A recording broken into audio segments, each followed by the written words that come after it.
Ada 5 penyesalan orang di alam kubur. Satu diantaranya, ketika sudah dia gosok meninggal arwah, dia gosok matanya, dia buka, kata dia, saya di mana? Kau sudah meninggal, dah saat. Saya sudah mati. Iya. Ya Allah, hidupkan saya kembali ke dunia, sekejap saja, kira-kira 1 menit lah kalau boleh. Ya Allah, kembalikan saya ke dunia. Untuk apa? Sholat? Bukan. Puasa? Bukan. Haji? Bukan. Saya hanya ingin berkata, ya Allah, semua hartaku aku sedekahkan fisabilillah. Kenapa bukan minta sholat? Karena sholat hanya bisa dapat pahalanya ketika kita masih sholat. Haji hanya bisa kita dapat ketika kita haji. Puasa hanya kita dapat ketika kita puasa. Tapi sedekah, meskipun sudah tulang belulang hancur, kita tetap mengalir. Itulah yang disebut sedekah jariah. Keliru Bapak Ibu yang Allah kasih rezeki, Bapak tidak bersedekah. Keliru. Dan alhamdulillah, makin bersedekah, Allah makin ganti. Maka almarhum almarhumah, insya Allah lapang kuburnya karena ada sedekah beliau. Yang ketiga, yang akan menolong kita di alam kubur adalah ilmu yang bermanfaat. Almarhum almarhumah, beliau suami istri, tokoh pendidikan. Itulah ilmu yang bermanfaat.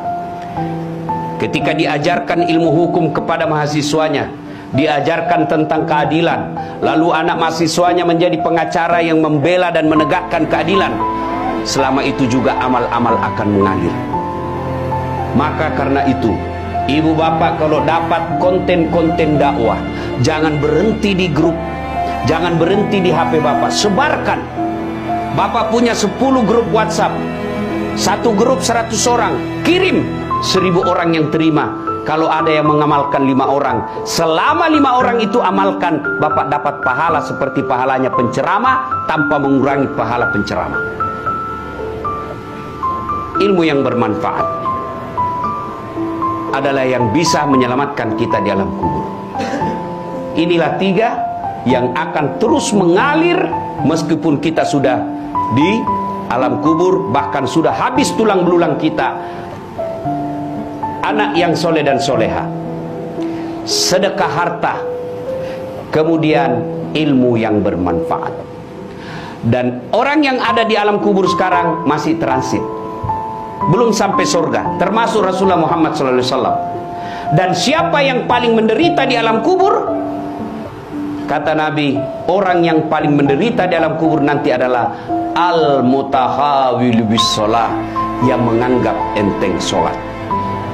Saya mau tanya, bapak-bapak, kalau pergi merantau ke Sulawesi Selatan, ternyata bapak tidak nyaman di Sulawesi Selatan, ada pilihan? Ada? Ada. Balik lagi ke Jakarta.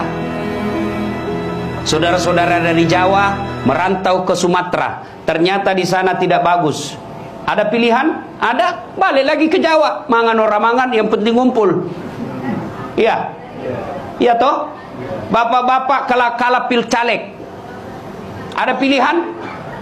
Kalah pilpres, ada pilihan? Ada. Tunggu lagi 5 tahun yang akan datang, kita tanding lagi. Ya, tidak disenang sama gubernur, ada pilihan? Ada. Apa? Pensiun dini. Selesai urusan, biar ada di situ kita lewat. Bukan lagi gubernurku. Iya kan? Ibu-ibu, suami cerewet, suami kasar, ada pilihan bu?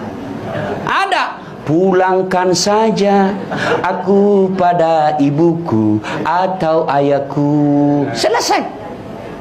Ya, bapak-bapak punya istri cerewet, ngamuk aja kerjanya, nggak tahu menghargai suami. Ada pilihan? Ada. 2 pilihan. 1 tambah jadi 2. 2 cerai. Ada pilihan pak. Maknanya bapak menderita di dunia masih ada pilihan. Dan tidak ada orang menderita di dunia dari bangun sampai tidur sampai bangun lagi menderita 24 jam. Tidak, pasti ada senyum-senyumnya.